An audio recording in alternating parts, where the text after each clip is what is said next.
So, hier haben wir auch schon das Galaxy S10. Frisch bei uns eingetroffen, noch laminiert und gemeinsam machen wir heute das Unboxing.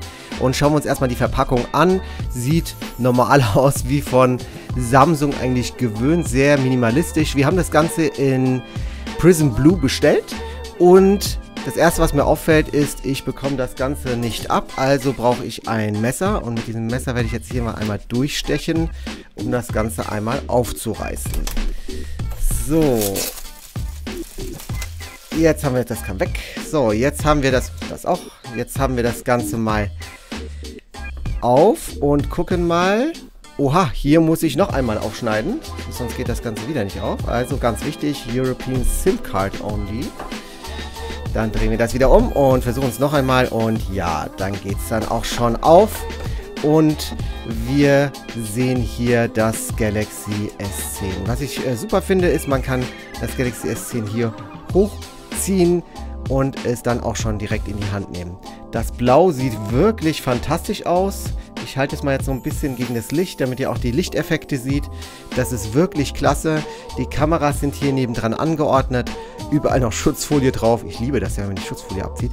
Und ansonsten hier das Ganze eben in Silber bzw. Aluminium. Erinnert mich so ein bisschen an die früheren Modelle, sowohl von Apple als auch von Samsung. Aber legen wir das einmal kurz zur Seite. Schauen wir uns an, was sonst noch hier drin ist. Was wir hier haben, ist ein Adaptive Fast Charging Netzteil. Das heißt, das kann sehr, sehr schnell aufladen, ist allerdings ein normales USB. Dann haben wir hier einen Adapter, und zwar USB auf USB-C. Ich kann mir vorstellen, dass, ja, das ist so, und zwar hat man hier einen USB-C-Anschluss zum Aufladen. Ich zeige euch das mal hier etwas weiter oben. Das ist hier USB-C und hier ist auch USB-C. Das bedeutet, man kann eben hier das hier reinstecken und dann hat man quasi USB auf USB. Warum man nicht direkt ein USB-C-Netzteil beigelegt hat, kann ich mir nur mit den Kosten erklären. Einen anderen Grund kann es eigentlich nicht haben, wenn das Handy selber schon USB-C hat. Warum sollte man hier das normale USB nehmen? Aber sei es drum. Schauen wir uns, was sonst noch drin ist. Hier haben wir ein kleines Kästchen. Versuchen wir das mal aufzumachen, ohne irgendwas kaputt zu machen. Das geht wahrscheinlich so auf, genau so. Und dann haben wir hier, das USB-C-Kabel. Das ist hier auch, das kann man hier ganz gut sehen. So, ich zeige euch das auch nochmal hier sehr gut in der Kamera. Das ist USB normal und USB-C.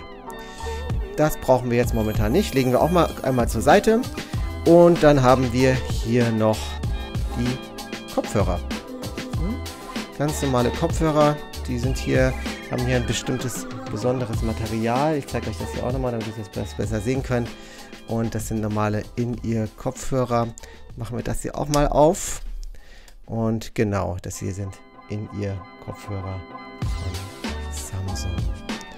So, ja, dann schauen wir uns doch tatsächlich nochmal an, ob hier noch irgendwas drin ist. Aber sonst ist gar nichts drin.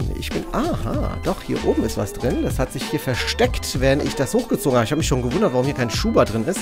Aber tatsächlich beim Hochziehen ist das Ganze wohl mit nach oben gewandert. Ja, wir haben hier natürlich hier den SIM-Card Ejector. Das braucht ihr später, um die SIM-Karte einzulegen. Das zeige ich euch dann natürlich später auch nochmal in dem Video.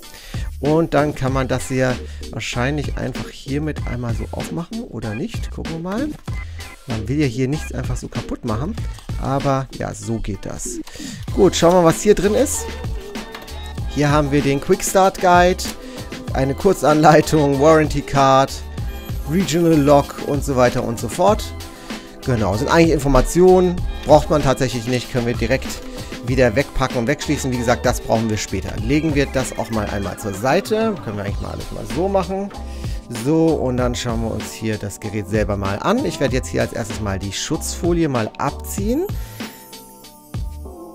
Und schon sind alle Fingerabdrücke weg. Das ist natürlich klasse.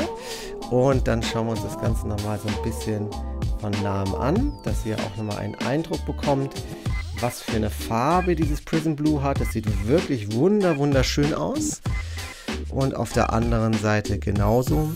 Ich sehe hier, dass auch hier eine Schutzfolie drauf ist. Oder ist das noch ein Gefühl? Nein, da ist auch eine drauf. Die lasse ich aber jetzt tatsächlich auch mal drauf, weil die mich nicht weiter stört. Man kann die tatsächlich ja selber nochmal abnehmen. Ich gucke mal, ob ich euch das zeigen kann, dass hier die Schutzfolie drauf ist. Einen Moment, muss ich mal so drehen. Und vielleicht könnt ihr das hier am Rand so ein bisschen sehen. Ist aber tatsächlich hier. Hier sieht man das so ein bisschen an der Ecke. Aber gut, macht ja nichts. Ja, was sieht man ansonsten? Man sieht den Ein- und Ausschaltknopf und hier diese Information. Ich werde jetzt das Ganze mal einschalten, mal gucken, ob das Ganze auch aufgeladen ist. Ja, ist es. Samsung Galaxy S10, secured by Knox, powered by Android. Und dann wird das Ganze jetzt zum ersten Mal booten. Wir sehen hier die Anfangsanimation von Samsung. Und dieses Auf und Ab signalisiert uns ja, dass hier was geladen wird. Android wird nun gestartet. Das geht wirklich alles sehr, sehr schnell. Das ist Wahnsinn. Und schon sind wir hier bei der Ersteinrichtung. Ich kann also jetzt hier direkt mit dem Pfeil das Ganze starten. Ich kann mit der Eingabehilfe die Bildschirmleseprogramm, Verbesserung, Sichtbarkeit und so weiter, Farbe, Interaktion einfach schon mal von Anfang an verbessern, damit ich auch das Samsung Galaxy S10 benutzen kann, auch wenn ich solche Probleme mit den Augen habe. Ich schalte das Ganze jetzt mal wieder aus, dann sehen wir wahrscheinlich auch wieder die Schlussanimation. Einmal hier ausschalten und nochmal ausschalten und dann ist das Ganze auch schon ausgeschaltet. Vibriert dann noch einmal in der Hand, das habt ihr jetzt natürlich nicht gemerkt. Und das ist das, was in dem Paket drin ist. Ich finde, das ist also jetzt keine sonderlich große Überraschung. Das sind Sachen, die wir auch sonst so kennen von Samsung. Aber ist ja irgendwie auch gut, wenn man schon tatsächlich Samsung gewöhnt ist, dann bekommt man eben auch nicht irgendwelche neuen Sachen, sodass man sich fragt, was muss ich denn jetzt eigentlich machen? Ich packe das jetzt einfach mal hier so rein, wenn das geht so. Und kann dann eigentlich tatsächlich auch direkt loslegen, so wie man es möchte. Ach, das ist ja interessant. Tatsächlich verschwindet das in der Packung, weil das nämlich höher ist als die eigentliche Packung. Ich frage mich ja, wie vielen Leuten das auch passiert, dass sie dann tatsächlich später nach der Anleitung so, ach, und deswegen ist auch hier diese Option mit dabei, damit man es hochziehen kann. Aber das weiß man natürlich nicht. Also ich wusste es zumindest nicht. Ja, das war das Unboxing vom Samsung Galaxy S10.